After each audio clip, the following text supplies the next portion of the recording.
everybody, it's Mandy from Travel Forge. So we are 38 weeks yesterday. Okay, so I think what I'm going to do here for the next, I don't know, probably a couple months until I feel like I'm back into some of my normal food preservation routines and things like that, is you're just going to get a life update every 1 to 2 weeks. Is kind of what I'm thinking. So I saw my midwife on Thursday. And basically, I'm at soft peach and fingertip stage. That might be too much information for some of you. But basically, that means my cervix is on its way to being ready, and I'm not dilated pretty much at all, which is pretty normal for me at this stage. I've had a 41-weeker, a 42-weeker, and then Jamie, we induced with herbs at home.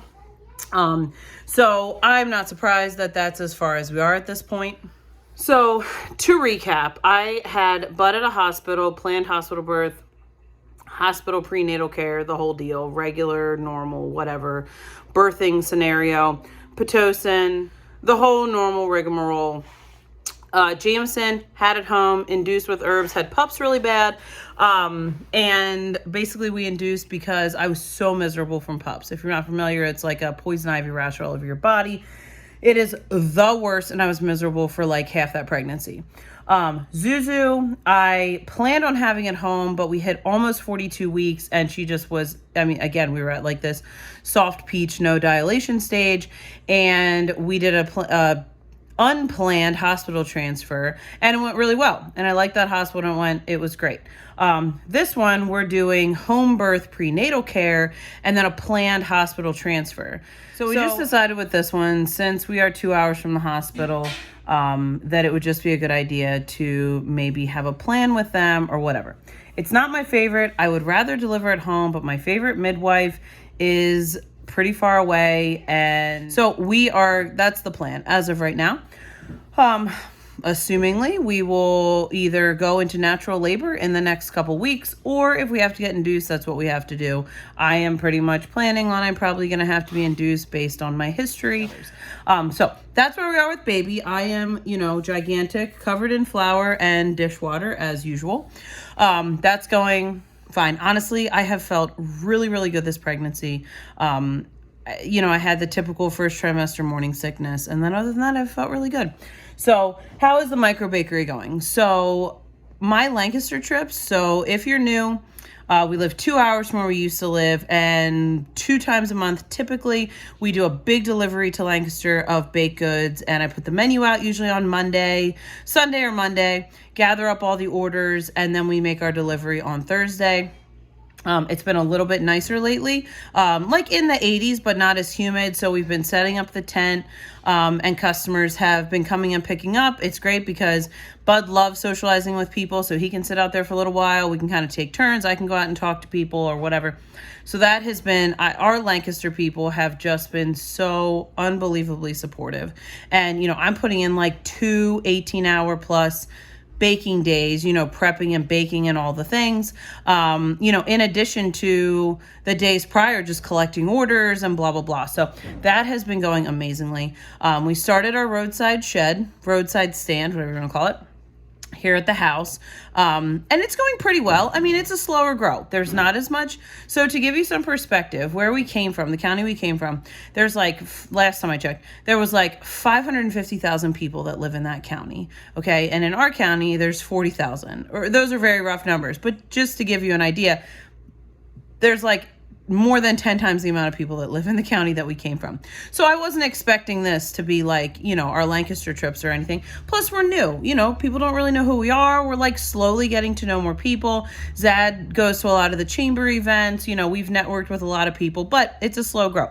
We have 30 to 35 plus years of relationships where we came from. And here we have a year-ish. So it's going well. My basic goal right now is to have fresh stuff in there every Saturday. Early in the morning would be ideal, but I was pretty pooped yesterday, so there'll be some fresh stuff out there here shortly. I had a few fresh things. I just wanted to get some more loaves out there. So that's my plan. And then, so that way, Saturday, Sunday, there's fresh stuff in there. I'll mark it down for the week or whatever, and we'll have some reduced stuff. And then maybe after baby, I'll have a little bit more in me to, maybe I'll restock it Thursdays and Saturdays or something like that. So that's evolving. I just met the sweetest lady that came and got some stuff and had a really great chat with her. And we've had some other local people stop and some repeats stop. So that's been really cool. We have a really exciting adventure coming down the pike post baby. So I'll be telling you about that as we get closer to that time, kind of more or less opening up like another location. So I'll give you the details about that when we get there. They're finalized, but they're not. So I'll keep you posted. So my hope is that after baby, we'll have our 2 Lancaster trips. We are looking to do another stop in northern Lancaster, so like Manheim area, if you're local or whatever. I have a lot of people in that neck of the woods where we're going right now in southern Lancaster, just a little too far. So if you are not local and you are looking to start a micro bakery or something, I am definitely having a lot of success with, if I can gather up enough orders to make the trip worth it. That has been going really well. And I realize everybody that wants to start a micro bakery has different goals. Some people just want wholesale. Some people want to have a stand just at their house. Everybody has different goals. For us, we're sort of like, we're new on the scene here with the micro bakery. So we're trying to see like what works. We have to share our oldest with his dad anyway. So for us to go down to Lancaster is not a big deal. We're already going anyway. We might as well make product and take it down for customers. We were doing that prior to the micro bakery with KitchenAid repairs and soap and Talabom and beeswax wraps and fire pokers and the whole thing. So why not add baking stuff on? It's going to get really interesting here after baby to figure out what my routine is going to look like. 3 and 5 is like pretty easy. I can pretty well entertain them. They entertain each other. Bud entertains them or whatever Zad does. Baby's going to be a little bit trickier. We are hoping by the beginning of November to have our new location up and running, to have the stand like always stocked, at minimum 1 day a week, maybe 2 days a week if I can swing it.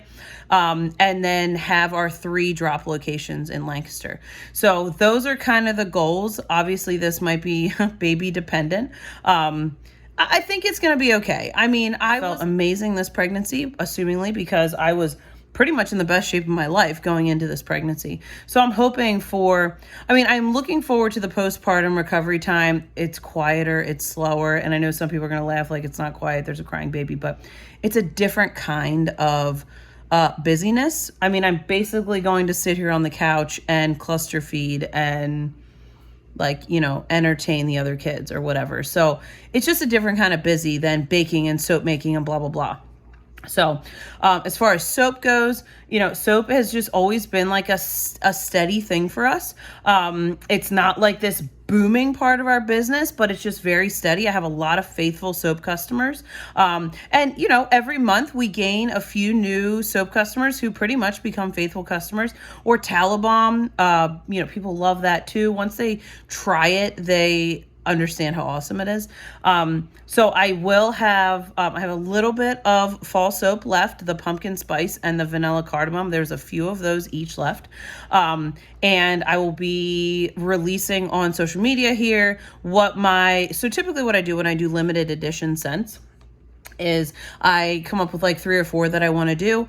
And then I poll the masses. And then I usually pick 2. So I usually do 2 seasonal scents. So a Christmas scent release will be coming soon. Something else I forgot to mention, something else that we added to the micro bakery this time is we're going to do Z's Fun Buns. Which cracks me up. Bud came up with a name and it's the best ever. I told Zad when we're retired, we'll have a food truck called Z's Fun Buns. He wasn't as amused as Bud and I were. So we did glazed pumpkin spice pecan rolls this time, and people loved them.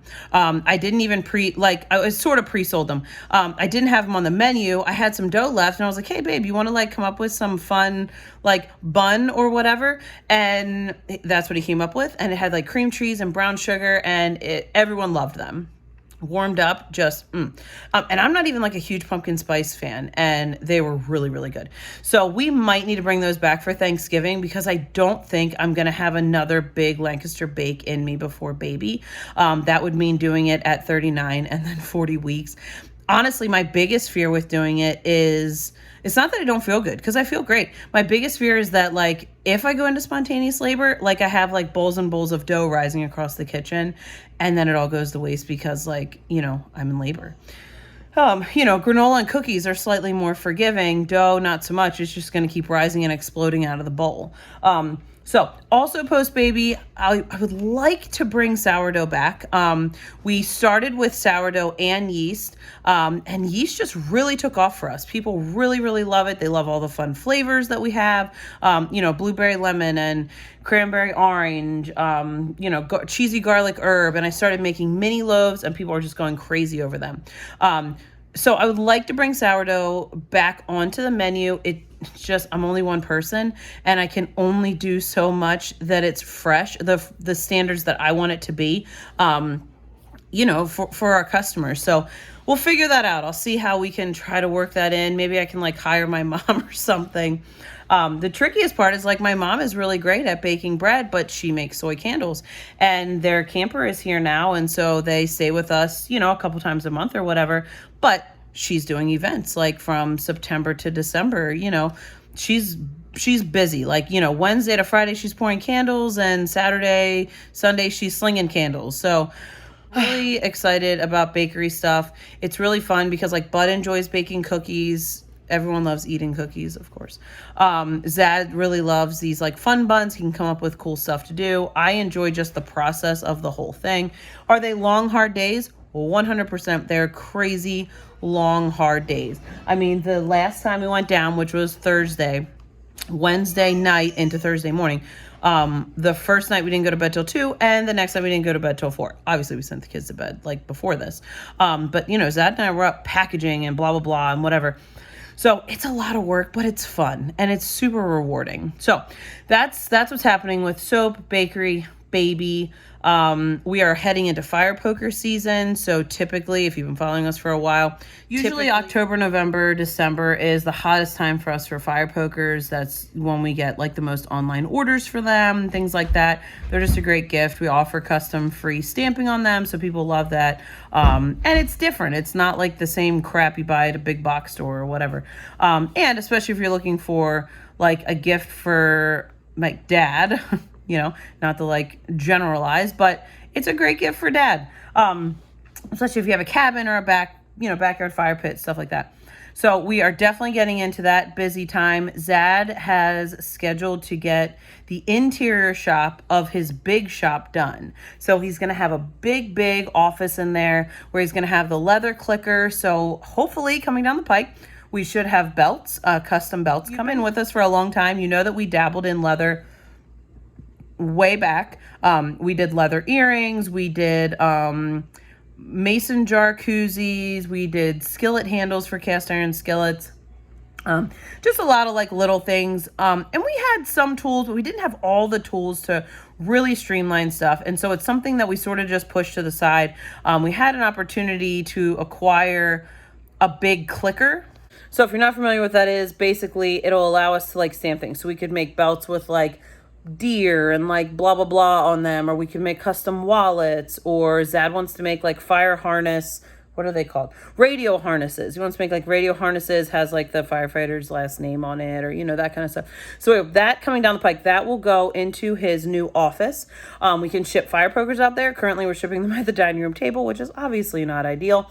And his whole KitchenAid operation can move out there. So the goal is that all the KitchenAid stuff goes out there so that I can have more baking space. Our kitchen and dining room are basically the same room.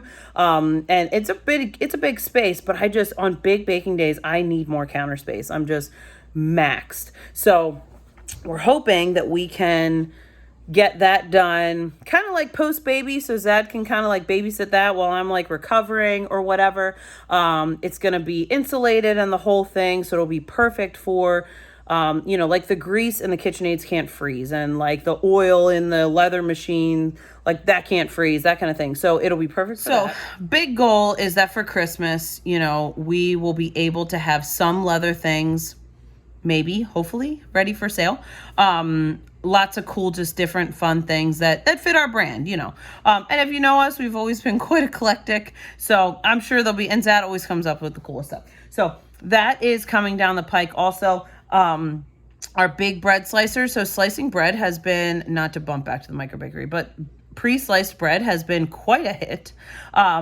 Which is so funny. Like, we bought this bread slicer, Zad rehabbed it, and we're like, well, let's see what happens. And people love it. And I get it. Like, to open up your loaf of bread and it already be pre-sliced, but it's homemade and it's not like dough conditioned, store-bought, yucky, when was it baked bread?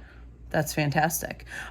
So we would love to add a big mixer, like a big Hobart mixer, and a dough sheeter to the lineup. I want some more. And Zuzu's here for more cookie dough. I want some more. You want some more? Yeah. Okay, give me 1 second. We'd love to add the mixer and the dough sheeter. So, like, I'd love to have in my lineup, like, the slicer, the dough mixer, and the dough sheeter. That would be so amazing and would save us a lot of time and headaches and dishes. Because right now I'm just working with my 2 lift bowl, professionals that Zad, we bought used and Zad rehabbed for me. And it works. I'm thankful for that. I can do, like 8 loaves I can mix up at once. But if we get a bigger one, we can do a lot more. The commercial oven is the other thing that's really on the top of the list, is to get the commercial oven in. And basically what's holding us up from that is we need to get the propane ran. I got approval from the Department of Ag that I can use that oven, and so that is very exciting. So all of that is coming, and yeah, so as usual, we have 100 things going on. I have a couple goats that are pregnant, so we should have some babies here probably late fall or whatever. I'm hoping that my dairy goat, because obviously she's the one I use for milk, for soap, she should be getting pregnant here soon. My boys stink, so I am sure that they've had fun, and I'm hoping that we have babies from her soon. Our baby pigs are getting huge. Our boy pig he is a hoot. He is so funny. We're training him to the electric fence right now, and he's not happy about it, but he is so funny. So I am loving raising pigs. If you've been on the fence, first of all, they're super easy to raise. Like, seriously, goats are harder than pigs. Goats, if you ever raised goats like try to find ways to die. Pigs are fantastic. Chickens are great. We have a new flock ready for next spring. So they will, get through winter here. And then hopefully by March-ish, maybe, we will just start having several dozen eggs a day. So I can start offering those for sale again, which would be really awesome. And then we have a couple guineas and ducks, and they're mostly for entertainment, I guess, at this point. And our meat rabbits. So another goal for Zad here, I know we've pushed this off and off and off and off and off. Right now we have a colony of rabbits, which means they all kind of they're all in the camper. It was the chicken camper, and then it was a who the heck knows what else camper. They're all just in there kind of living in their little space. We'd love to do individual, non-colonized rabbit cages, because then we can be very deliberate. We can put the buck in with the dough, they can do their business, and then we know, okay, in 30 days we're going to have bunny babies. So that's coming too. And that's mostly, our meat goats and our meat rabbits are mostly just like insurance policies for meat supply, if things get a little haywire. And you can read into that as much as you would like. That's mostly the goals with those, besides my dairy goat, of course, who obviously, she's the best. She's like my prize goat because she's the one that I need to make soap. So that's what's happening there. We did not get the garden in, as I've mentioned. We did get a decent amount of apple harvest, which is super cool. Not super amount of peaches, but they were delicious, the few that we got. We maybe got like a peck or something. I'm guessing we'll have maybe a bushel of apples, so that's fun. That's 1 bushel I don't have to buy. We do still need to do applesauce. As I've mentioned in the past, that is not going to happen before the baby. It's going to have to happen in October, which is fine. Apples are easy because we can go buy them at the orchard and they can sit, and we can make applesauce in October or November or whenever the heck we get to it. So no biggie there. And other than that, I am feeling pretty prepared. I do want to do another big restaurant store order before November. Just make sure my barrels are topped off and that everything is the way we need it to be. Want it to be, feel comfortable with, etc. So we have that. We did a lot of kind of rearranging in the house. We acquired this free to us couch, which was very exciting. So the living room is wood stove ready. We need to get some wood split. The toy room is kind of rearranged, which is nice because I'm sure, as you know, if you have like multiple kids, having somewhere for me and baby to go besides in our room, is lovely. And we have a guest room, so I can go to the guest room, the cradle's in there. I can come down to the living room, I could go to the toy room. Just lots of options here, which is going to be so nice because with the last two babies, we were in our old house, which was basically like a loft style. In a one room loft style house, it was challenging. You know, there was not really anywhere for me to go with the baby and not disturb everyone else. And we made it work. It was fine, but this is going to be so much nicer. Like if I come to the living room or the toy room, I can nurse the baby, I can watch TV, I can do whatever I need to do, and everyone else can get the sleep that they need. So that's what's happening with that. Hopefully you're okay with these like just kind of life update videos for now. I suspect that probably by like mid to late fall, I'll be back to my usual like here's how to do this and this and this kind of videos. Or maybe we'll keep it mixed up. Who knows? I don't know. You let me know what you think. So that's what's happening here. We'll see you guys next time. Maybe by next time we'll have a snuggly little baby to show you, but we'll see. Catch you later.